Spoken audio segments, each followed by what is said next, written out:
nenek itu pakai celana biasa, tapi bajunya baju kebaya. Kemudian kakeknya itu pakai kaos biasa, pakai celana biasa. Ratu Selatan itu menjelma jadi apa, mendatangi saya yang sedang sakit, mengobati saya, kemudian paginya saya sembuh. Nah, saya cerita, oh Bude, saya pernah loh nih naik gunung seperti ini, tapi kok kejadiannya seperti ini ya Bude, gitu. Nah, kemudian Bude saya berceritalah bahwa memang kan saya ada keturunan dari PB ke-9 Surakarta.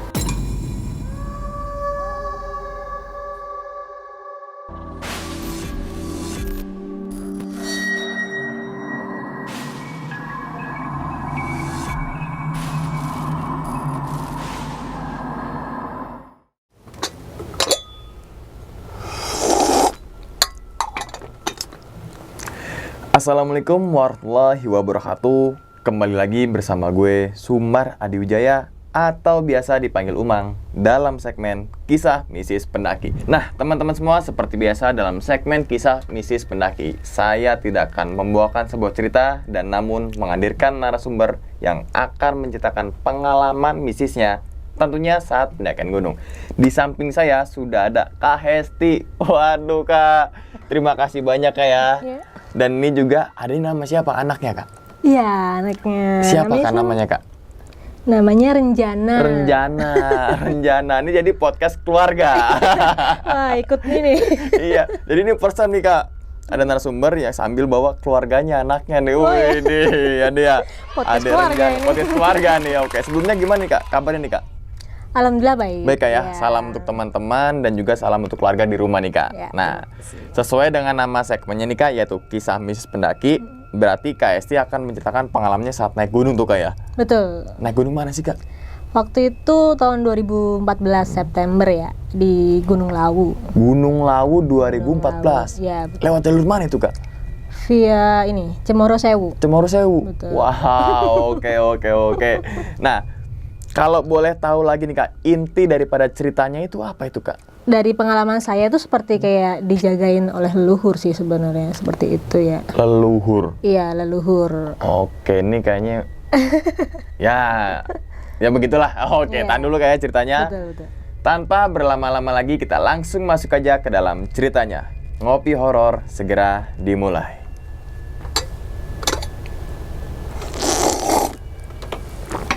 Sikat.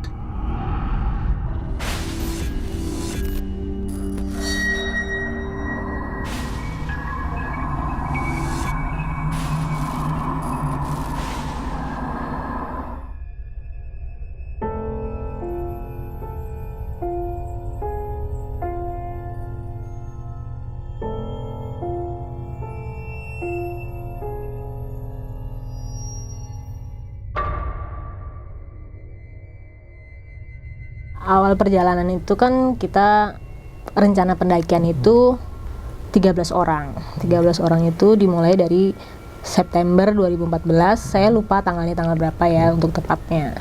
Cuman memang kan kalau saya tuh kan pendaki suka aja mendaki gunung. Cuman sangat awam ya untuk pendakian gunung. Nah, saya bilang sama tim yang sudah berpengalaman sekali untuk mendaki gunung, yang penting saya ikut, untuk bagaimananya di lapangan saya nurut. Oke. Karena sebagai pendaki pemula Yang nah, baru itu kan, naik ya. ya, saya tidak mau merepotkan tim. Saya tidak mau menjadi beban tim. Kemudian apalagi untuk puncak. Nah, puncak itu Kang Umang, saya tidak menjadikan puncak itu sebagai prioritas utama. Oke. Seperti itu. Nah, waktu itu kita berangkatlah dari Jogja menuju ke Cemoro Sewu.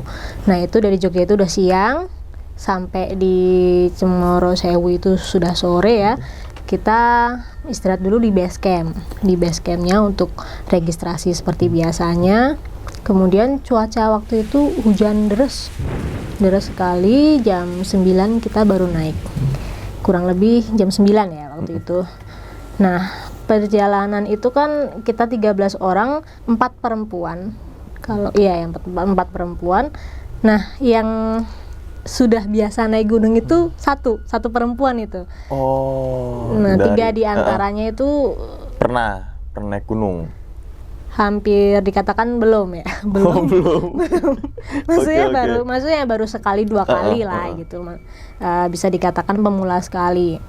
Nah, waktu itu formasi kita seperti biasanya diacak ya. Depan itu cowok, cewek, kemudian cowok, cewek. Kebetulan saya pertamanya itu ada di tengah. Dari pos base camp ke pos 1, pos 2 itu saya selalu ada di tengah. Kemudian di antara menjelang pos 2 ke pos 3 itu yang ada di situ ya. Sesuatu. Iya. Oke. Jadi saya sempat kepisah dengan rombongan. Jalan sendiri gitu Mas di sekitar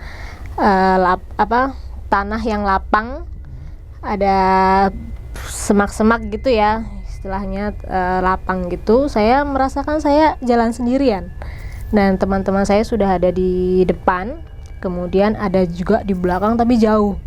Nah ternyata saya itu waktu pendakian itu tuh tidak merasakan sama sekali yang namanya capek atau beban gitu, tidak sama sekali. Justru saya di situ lebih seneng naik sambil nyanyi. Oh iya sih. Saya tuh kan suka nyanyi ya, jadi saya merasa bahwa udahlah sambil naik sambil nyanyi gitu waktu itu. Nah, untuk pendakian sebelumnya juga saya seperti itu, biasanya nyanyi sambil makan, nyemil gitu.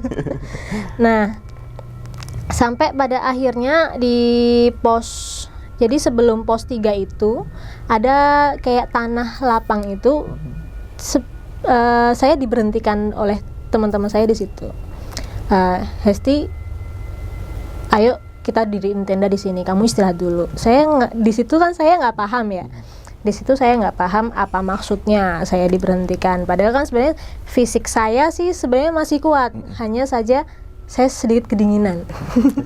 Kedinginan, saya pikir wajar. Saya pikir waktu pendakian saya sebelumnya kan di Gunung Perahu itu, wah ini kayaknya lebih tinggi nih, kan lebih tinggi dari Gunung Perahu, otomatis kan mungkin udara lebih dingin ya. Betul. Nah seperti itu kemudian saya ya sudahlah, kalau memang harus diberhentikan di sini mungkin bisa dilanjut besok gitu kan. Nah saya nurut aja kan, dari awal saya bilang untuk mengikuti prosedur apa yang sudah mereka yang lebih berpengalaman. Betul. Nah seperti itu saya akhirnya mendirikan tenda dengan 4 orang. Ternyata ada yang di belakang saya, ada yang berhenti mendirikan tenda di pos 2 gitu. Jadi kan karena sempat terpisah ya, itu sempat dari 13 orang itu terbagi jadi tiga bagian tuh. 3 rombongan tuh. 3 rombongan, iya. Oke. Yang satu ada di pos 2, satu rombongan. Yang satu di pos yang saya ini, di pos antara pos 2 ke pos 3. Itu jadi lokasinya agak nanjak gitu. Nah di tanjakan itu sebelah kanannya ada kayak lahan lapang kosong lah. Nah kemudian saya di situ mendirikan tenda berempat. Kemudian teman saya yang lainnya mendirikan tenda di pos 3-nya. Jadi pos 3 aslinya, bukan yang saya kan pos 3 bayangan ya, sebelum pos 3. Nah di situ saya 2 cewek, 2 cowok di satu tenda itu. Waktu sudah mendirikan tenda, sudah mau persiapan tidur, saya itu melihat nenek-nenek dan kakek-kakek itu membawa kayak batang kayu gitu, ranting gitu, kayak untuk berjalan seperti itu ya. Nah saya nggak ambil pusing karena saya kan tujuannya di situ mau istirahat, mau tidur. Saya nggak ambil pusing, saya juga nggak ngomong apapun dengan teman-teman saya gitu. Kemudian singkat cerita, keesokan paginya sudah kan mau menuju puncak kan, ya menuju ke puncak. Itu sudah lumayan siang ya, sekitar jam-jam 8 gitu. Saya sama teman-teman saya beberes tenda, kemudian menyusul teman-teman saya yang ada di pos 3. Kemudian saya memutuskan untuk berhenti sampai di situ karena melihat gestur dari teman-teman saya kayaknya sudah ada yang aneh nih dari saya nih. Mungkin mereka berpikir dari sementara itu kan saya berpikir mungkin mereka berpikir bahwa saya belum mampu nih secara fisik untuk ke atas gitu loh. Jadi saya lebih memilih untuk tinggal di situ. Di samping itu teman saya dekat ini, saya sebutkan namanya Leon itu, kebetulan kakinya hamstring, jadi sempat cedera. Saya berpikir kalau dia sendirian di pos 3 kayaknya kasihan gitu loh. Ya udah sama-sama nggak prioritas ke puncak, saya tinggal gitu loh. Saya pengen masak-masak aja lah, bikin jelly gitu, bikin Nutrijel segala macam, bikin makanan. Akhirnya saya di pos 3 itu sama Leon aja itu sampai siang. Mereka yang lain sudah melanjutkan perjalanan sampai puncak. Dan setelah itu sampai sekitar jam 1 siang, akhirnya kembali rombongan dari puncak itu kembali. Yang ke puncak sekitar 5 orang, 1 perempuan. Oh, dari ke-13 itu, Kak? Iya. Sekitar 5 orang. Aja 8-nya memilih untuk ke tempat tenda iya. Tempat camp. Ada yang di pos 2, ada yang di pos 3 itu. Iya, yang kepisah itu ya. Iya. Selesai saya menghabiskan waktu menggambar, saya menulis karena kan saya memang basicnya suka menulis. Iya, jadi di situ tidak ada perasaan apapun, jadi seperti biasanya aja. Kemudian setelah mereka selesai, kembali ke tenda, terus kita makan siang seperti biasanya, bercanda-bercanda seperti biasanya, sampai pada akhirnya memutuskan untuk turun juga normal, semuanya normal, sampai akhirnya kembali lagi ke base camp. Itu sudah gelap, sudah malam sekali ya. Kita memutuskan untuk rapi-rapi di base camp, langsung kembali ke Jogja. Nah, di perjalanan itu saya dibonceng dengan namanya Mas Tino. Mas Tino itu di perjalanan belum sampai bawah, baru keluar base camp sekali gitu, saya ditanya sama Mas Tino, "Jeng, apa yang kamu rasain kemarin-kemarin tuh? Ada yang aneh nggak? Badanmu sakit nggak?" Dengan pertanyaan seperti itu jelas saya bingung ya. Saya bingung, ini ada apa? Saya tidak merasakan apapun, justru saya merasakan bahwa beban saya ringan.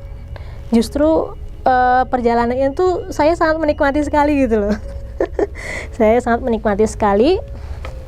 Ya, kemudian saya bertanya, saya tidak merasakan apa-apa, emang kenapa Mas gitu. Jadi ketika saya naik dari pos 1 ke pos 2 itu ada rombongan lain dari Surabaya. Itu yang ikut satu perjalanan lah. Nah, itu yang ngomong ke leader saya, namanya Fauzi. Nah, ternyata ada yang naik di bahu saya. Itu sepenglihatan mereka itu nenek-nenek. Beberapa pendaki juga dari luar kota juga mengatakan hal yang sama. Bang, itu sepertinya teman-temannya ada yang naikin nih, tolong dijagain, diawasin.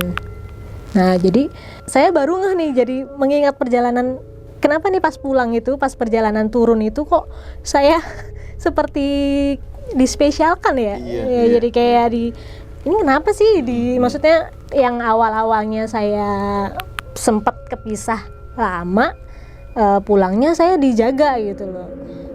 Nah, saya kaget dong dengan dengan cerita seperti itu, karena secara normalnya ya, dari cerita-cerita orang yang mengalami kejadian yang sama gitu kan, bebannya tambah berat. Betul. Satu, bebannya tambah berat, badan sakit semua katanya. Betul, iya. Tapi saya tidak merasakan hal demikian gitu loh. Capek pun enggak ya, Kak? Capek pun enggak gitu. Okay. Nah, waktu itu saya merasa nggak ada masalah apa-apa. Ternyata kan setiap kali pendakian gunung sama tim waktu itu kita memang punya tim yang bernama Angin Selatan. Jadi memang hobi traveling, kita sempat mau bikin blog-blog tentang pariwisata di Jogja gitu kan. Kebetulan saya yang bagian nulis gitu kan. Nah itu tuh setiap kegiatan apapun kita ada evaluasi gitu loh setelah selesai. Nah di evaluasi itu kita dibahas lah masalah saya. Nah memang kesalahan sebenarnya awalnya tuh karena saya memang mendaki waktu itu tuh tidak izin dengan orang tua. Iya, karena memang beberapa teman-teman saya tahu ketika saya izin saya tidak akan pernah mungkin naik gitu. Boleh pasti Iya. gitu ya. Bagaikan burung dalam sangkar. Jadi memang evaluasi dari teman saya, sementara saya diberhentikan dulu untuk naik ke gunung. Tapi kalau untuk traveling yang deket-deket ya is oke lah, nggak masalah gitu loh. Ya karena memang itu mungkin sangkut pautnya ya. Nah setelah saya beberapa minggu setelah itu, saya kan iseng lihat di Facebook segala macam ya. Saya kan taunya di atas, di puncak Gunung Lawu itu kan ada yang namanya warung.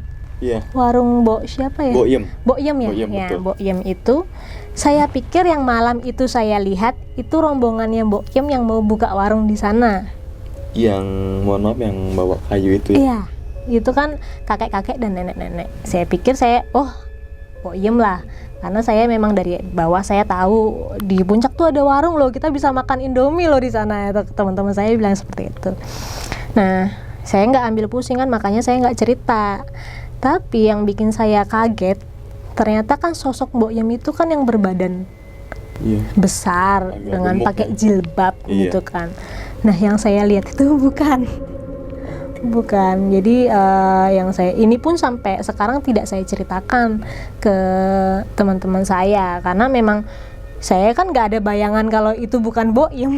Bayangan saya kan itu Boyem ya. Iya.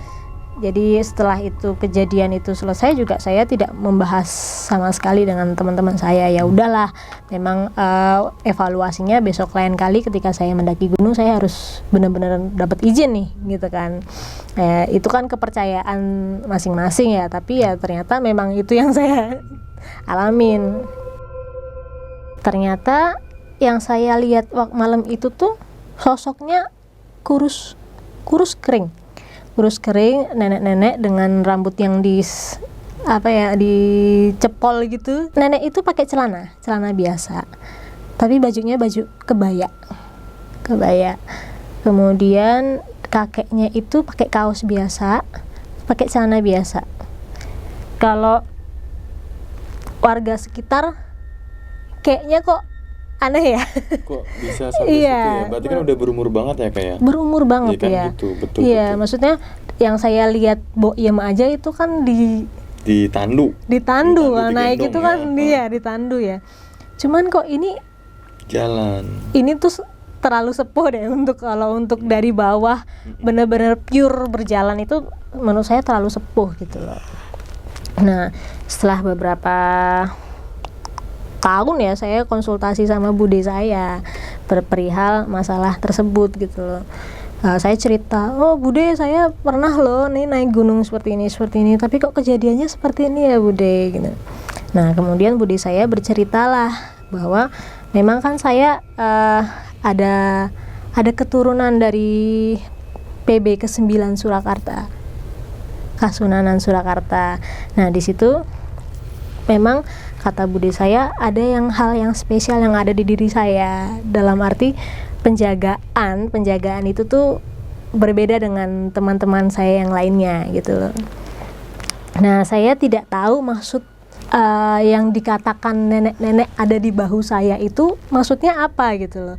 Sampai sekarang pun saya masih bertanda tanya nih. Maksudnya kalau seandainya memang dia mengganggu, otomatis kan membuat badan saya dan fisik saya, mental saya kan akan sangat terganggu ya. Itu saya mendaki terenjoy Di Gunung Lawu itu. iya, justru saya tidak pernah merasakan apapun, saya malah menikmati perjalanan sekali gitu loh. Kalau misalnya saya bisa mengambil kesimpulan ya kalau sekarang ya setelah bertahun-tahun itu, atau apakah mungkin ketika saya tidak pamit dengan orang tua saya waktu itu akan terjadi sesuatu gitu loh. Nah saya, tapi ya kita nggak tahu si nenek-nenek ini itu mungkin yang menjaga kali ya, karena memang basicnya saya juga sering bermimpi gitu loh, mimpi dengan hal-hal yang mistik yang di luar nalar tapi memang terjadi gitu loh, dan itu susah untuk dilupakan mimpi itu. Salah satunya apa tuh Kak, mimpi yang Mimpi seperti ketika saya sakit waktu saya kecil gitu, sering sih saya ceritakan ini ke teman saya, ke saudara-saudara saya. Jadi saya sering didatengin Ratu Selatan. Iya, Ratu Selatan udah 2 kali. Dua kali dalam mimpi itu. Setiap kali saya sakit waktu kecil dulu ya, kalau sekarang saya udah nggak pernah ya.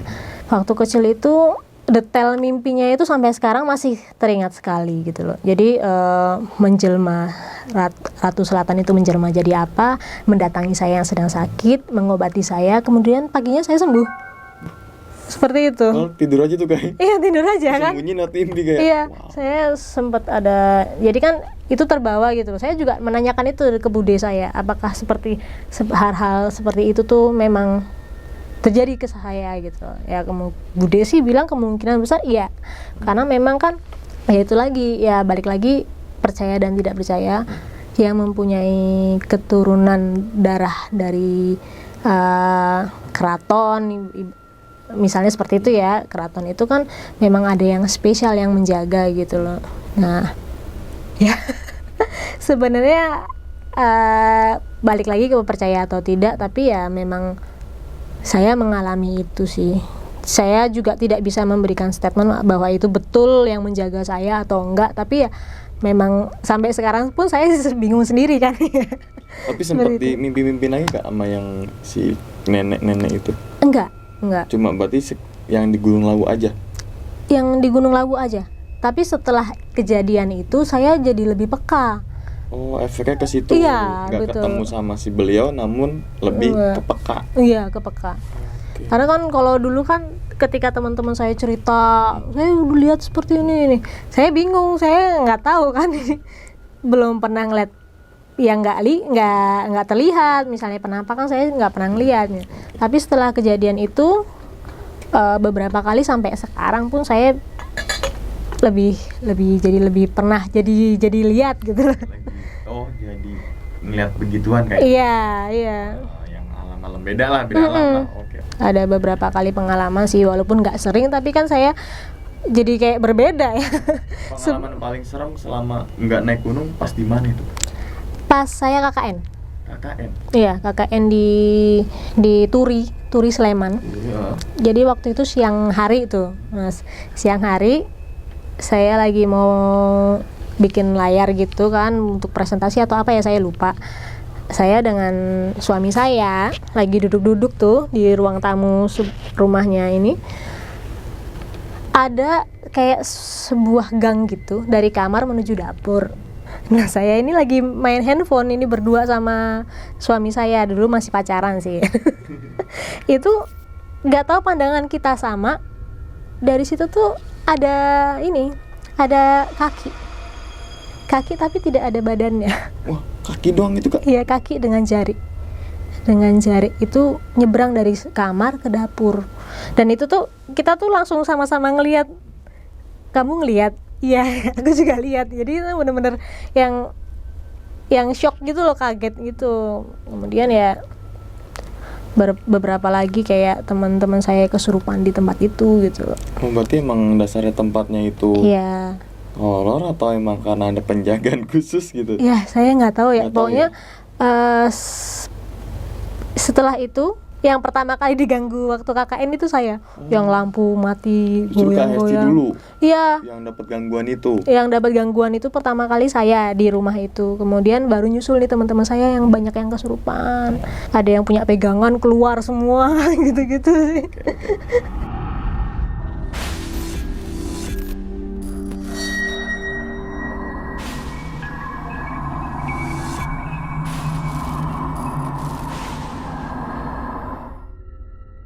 Nah, itu ya teman-teman semua cerita dari Kak Hesti ini ketika melakukan pendakian ke Gunung Lawu kayak pada tahun 2014 melalui jalur Cemoro Sewu. Dan itu ber-13 orang dari Yogyakarta. Iya. Nah, berarti kalau tadi dengar dengan ceritanya Kak Hesti, tadi kan ada apa namanya keraton apa tuh Kak?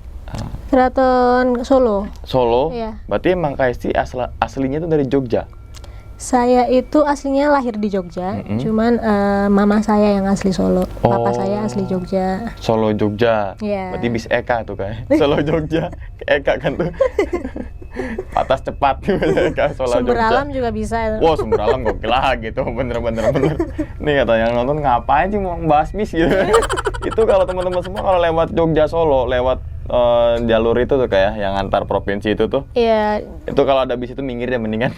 Iya, jalur baki itu. Iya, betul. Alternatif tuh. Mendingan minggir deh gitu. Oke, kita bahas Gunung Lawu nih Kak. Nah, pertama kali kan berarti nggak pendakian Gunung Lawu tuh Kak. Betul. Yang Gunung Prau. Iya. Nah, Gunung Prau ini ngalamin apa yang dirasakan oleh di Gunung Lawu nggak sih? Yang kayak tadi nggak kayak itu ngerasa enjoy gitu, nggak capek. Waktu di perahu itu saya ngerasa capek karena itu pengalaman pertama saya. Saya itu kuat jalan, tapi saya nggak kuat bawa barang. Oh, oke, berarti bawa depek. Jadi, wah itu sempat tim juga. Untung teman-teman saya tuh back semua. Jadi tahu lah saya tuh baru pertama kali gitu. Jadi saling support tuh Saling kayak. support, Wah, ya. mantap ini jarang-jarang nih teman-teman semua. Nah, itu kan ada apa namanya nenek-nenek dan kakek-kakek. Iya. Kita sebut aja beliau lah ya. Iya, Ada beliau ini. Nah, saat itu ada komunikasi nggak sih Kak? Ketika di Gunung Lawu itu apa sih dua sosok beliau ini cuma hanya lewat aja? Beliau menatap saya, melihat saya. Cuma ngeliat aja? Iya, ngelihat saya. Tapi itu Sebatas. seperti berjalan biasa gitu loh, nenek-nenek. Kayak kita lagi jalan terus ngeliat orang gitu Kak ya?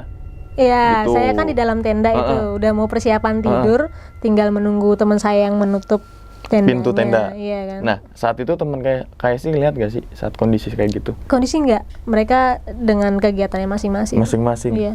Dan seharusnya, nah si dua, misalkan nih kayak, tadi kan kayak sih beranggapan kalau mungkin itu adalah Mbok Yem, Iya. gitu kan? Nah, Boyem dan ya bersama yang di warung keluarganya, itulah keluarganya. Nah, dia pakai senter gak sih Kak? enggak.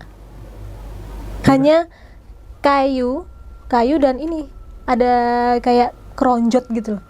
Dah, hanya itu aja. Padahal kan itu kan Malam. Kan gitu logikanya ya, Iya, kita betul. bermain logika aja. Misalkan emang itu adalah penjaga warung, entah itu yang bukan warung Mbok Yem atau warung Iya. apa yang di atas gitu kan. Tapi kan seharusnya kalau jalan malam ya pasti otomatis ada penerangan. Iya, betul. Tapi saat itu kan enggak. Oke, dan dua sosok itu ngobrol satu sama lain nggak Kak? Atau emang Enggak. hanya nunduk berjalan ngeliatin KST udah? Berjalan itu tuh, iya, jadi beriringan. Jadi yang depan itu perempuan, yang belakang laki-laki. Depan perempuan, belakang laki-laki. Pakainya sama? Enggak sama sih. Nggak sama sih, masa Iya. kebaya semua ya. Aduh. Maksudnya dari tadi kan yang si neneknya kan kayak pakai kebaya kayak. Iya. Nah, yang cowoknya ini atau yang kakeknya ini pakainya apa Kak? Kaos biasa putih. Kaos biasa. Iya, putih tapi lusuh gitu sih. Maksudnya kayak kaos-kaos biasa ya, gitu. kayak kaos layaknya kalau kita di desa orang tua nani ya. gitu ya, petani pasti begitu kan. Pakai baju seadanya, Iya. biasanya ngeblong tuh, agak gombrong-gombrong gitu, kayak gitu Kak. Kayak gitu. Oh, oke. Nah, mungkin ini kan sempat ketika turun gunung kan sempat ada apa namanya dari temannya Casey ngeluarin statement bahwasanya ada yang apa namanya ngegendong. Iya, ngegendong gitu. Nah. Naik di bahu. Nah, naik di bahu. Saat di pos berapa itu Kak? Di pos 1. Pos 1. Nah, saat di pos 1 itu Casey ngerasa berat nggak? Enggak.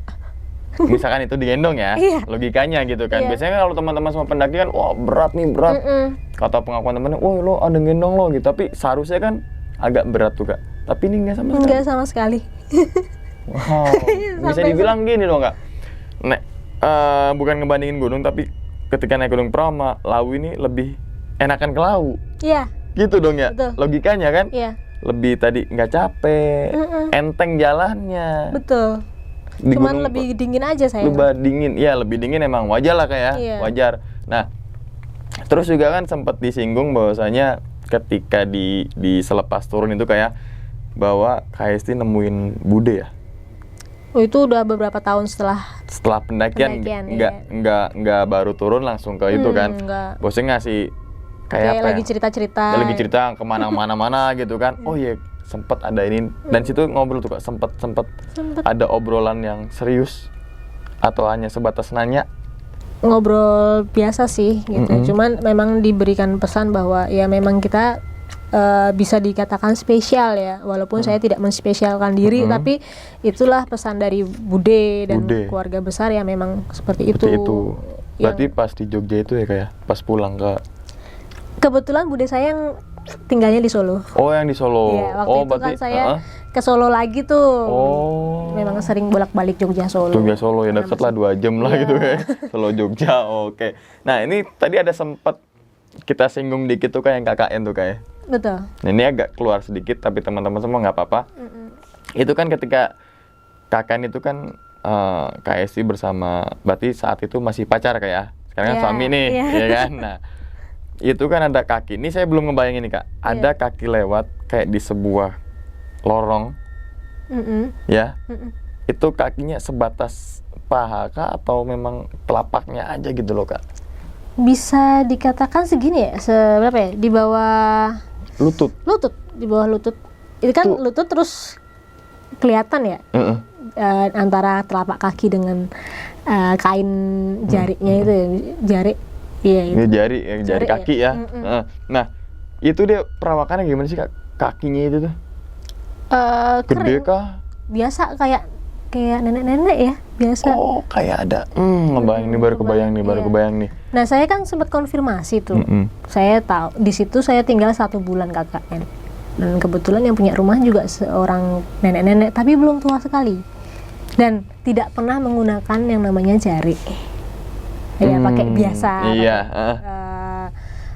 Bahnur waktu itu namanya ya. Itu enggak. Misalkan itu yang bukan penghuni tapi yang pemilik rumah itu pasti beda banget. Enggak kayak gitu dan enggak apa yang dilihat sama KST dengan aslinya si pemilik rumah ini. Iya. Dan itu tuh berjalannya cepet banget. Kalau logika seorang nenek-nenek ya. Iya, itu pasti kan, serak. Iya. Gitu ya. Agak ada tempo lah. Iya, itu. Kalau itu cepet. Nah kan saya sampai untuk melihat ke atas saya udah nggak sempat. Jadi yang saya lihat dan suami saya lihat kaki. Karena saking cepatnya itu. Saking cepatnya. Oke, dan tadi kan sempat kayak sih mengatakan kalau sekarang nih agak apa namanya? Sensitif atau apa ya? Iya. Bisa ngelihat ya kayak. Yang ya sensitif lah gitu, sensitif. Nah, pernah nggak sih Kak kalau setiap hari atau kemana terus ngelihat sesuatu? Enggak segitu seringnya. Oh, lah, berarti sensitifnya lebih ke arah ngerasain kah? Ngerasain. Bukan ngelihat kayak corak. Wah, itu tuh. Kadang-kadang ngelihat. Kadang-kadang cuma ngerasain. Iya, betul. Nah, efek dari badan KST ketika ngeliat itu apa sih? Capek kah atau apa? Enggak sih. Biasa aja. Tapi ada rasa ketakutan nggak ketika ditampakin? Takut. Manusiawi ya Kak. Manusiawi. Yang nggak takut cuma Power Ranger Kak. Nggak ada rasa takutnya. Udah di kamar aja tuh nggak berani keluar. Berarti saat di KKN itu agak merinding sedep dong ya? Oh iya. Waktu itu memang di Turi itu ya, di salah satu desa Turi, di Turi di Sleman itu kan dari desa itu ada beberapa pos beberapa kelompok. Nah, kelompok saya doang nih yang bermasalah nih. Bermasalah dalam artian begitu? Mistisnya? Iya. Yang lainnya? Yang lainnya sih saya nggak tahu ya, tapi memang waktu itu yang di satu Turi itu yang disorot tuh kelompok saya. Oke. Nah, ini balik lagi teman-teman semua ke Gunung Lawu nih. Jadi saya kasihkan ngobrol sama masalah desa KKN itu. Desa KKN. Malah ntar ke film nggak? Desa KKN KST, ntar KKN desa itu lagi. Oke. Nah, tadi kan ternyata mungkin sebab muasababnya itu karena KST nggak izin sama orang tua. Betul. Oh, nah pendakian pertama ke Gunung Prau apakah izin nggak Kak? Saya nggak pernah izin. Oh. Nah, berarti selepas Gunung Lawu ada pendakian selanjutnya kah? Tidak. Saya memutuskan untuk berhenti. Berarti pendakian Gunung Lawu itu pendakian terakhirnya Kak Esti. Iya. Tapi camping-camping? Camping masih. Masih. Kita camping ke pantai gitu-gitu. Oh, tapi nggak kena arah naik gunungnya Kak ya? Iya, betul. Oke, berarti itu pendakian Gunung Lawu adalah pendakian terakhir Kak Esti dari tahun 2014 sampai tahun 2022. Sekarang, iya. Nah, Gunung Perahu itu tahun berapa tuh Kak? Gunung Perahu kalau nggak salah Masih tahun yang 2000, sama? Iya, 2014. Oh, berarti cuma selisih berapa bulan aja tuh? Karena ketagihan, Ya, diajak, oke iya, lah berangkat. iya. Oke, Ambil oke. gambar, kita mau bikin tulisan juga. Ya, itu kita. Nah, tulisan apa itu Kak? Kalau Angin Selatan itu kan basicnya kan kita mau bikin blog, terus bikin akun Instagram waktu itu awal-awalnya. Angin Selatan. Angin Selatan. Oke, oke. Ya. Jadi kita suka untuk traveling, membuka objek wisata baru. Jadi ngebabat alas lah ibarat kata, nyari-nyari gitu. Oh, ditulis. Iya, nah itu kan antara audio visual dengan kamera, dengan video. Dan saya, karena teman-teman saya tahu saya suka nulis gitu, ya nulis apa aja saya Tulis ya Kak. Berarti sempat yang pengalaman Gunung Lawu sempat pernah ditulis ya Kak? Terus jadikan sebuah arsip gitu? Belum. Karena kan itu pengalaman yang luar biasa kayak. Iya. Bosannya baru ini nih saya cerita, maksudnya. Baru ini pertama kali gitu. nih, baru pertama kali nih. Oke. Nah, berarti apakah ada rasa kapok Kak naik gunung? Bukan karena nggak diizin sama orang tua ya, tapi dari dalam diri Kak Esti, apakah pengen lagi gak naik gunung? Jelas. Pengen lagi? Masih pengen lagi. Oh, mungkin nanti kalau di rencana ya Kak? Iya, rencana. Kalau udah 6 tahun ikut camping. Mau nggak? Enggak. Nggak mau. Belum Oke. tahu aja. Camping-camping di pantai. Ikut nggak? Iya, Ikut, mau. Nantilah kita bikin kontennya. Oke Kak, sebelum ditutup videonya nih Kak, mungkin ada pesan nggak sih Kak untuk teman-teman semua yang suka naik gunung nih Kak? Pesannya ya tetap yang namanya naik gunung tuh kita nggak tahu ya, di banyak hal-hal yang kita di luar nalar kita yang terjadi gitu. Ya memang lebih baik untuk menjaga diri gitu loh. Pengalaman saya yang tidak izin orang tua itu sangat tidak bisa dicontoh. Ya mungkin bisa menjadi kepercayaan masing-masing, tapi ya memang itu yang saya alami gitu. Lebih baik, alangkah lebih baiknya izin. Nah itu ya, jadi Kak Esti menceritakan ini semua bukan untuk membuka privasinya sendiri kayak bahwasannya Kak Esti ini begini-gini, tapi ini teman-teman semua bisa diambil pelajarannya. Betul. Kan gitu, jangan sampai apa yang dirasakan oleh Kak Esti teman-teman semua ngerasain. Betul. Kan gitu, berbagi pengalaman dan sama-sama belajar dari seseorang kayak. Bukan berarti wah ini mah ngebuka diri sendiri nih, bahwasannya udah salah mau ceritain lagi. Enggak teman-teman semua, tapi untuk dijadikan kita semua tuh pembelajaran kayak bahwasanya tadi izin orang tua. Itu nomor satu, karena kemanapun kita, apalagi kita bepergian ke alam bebas, naik gunung kemanapun, kalau nggak izin sama orang tua kan kayak kurang gitu kayak. Walaupun misalkan perlengkapan ada, temen naik gunung ada, waktu ada, izin orang tua enggak, nah kayak kurang gitu. Ada yang ngeganjel, tapi apa ya gitu kan kayak. Nah oke. Dan ingat teman-teman semua, cerita dari Kak Esti ini bukan untuk nakut-nakutin teman-teman semua ketika melakukan pendakian ke Gunung Lawu ataupun ke gunung manapun. Tapi ambillah sisi positifnya dan buang sisi buruknya. Sekian dulu pada video kali ini, dan nantikan video-video gue berikutnya. Hal gaib itu muncul ketika sugesti kita buruk. Wassalamualaikum warahmatullahi wabarakatuh. Selamat beristirahat. Terima kasih banyak Kak. Bungkus.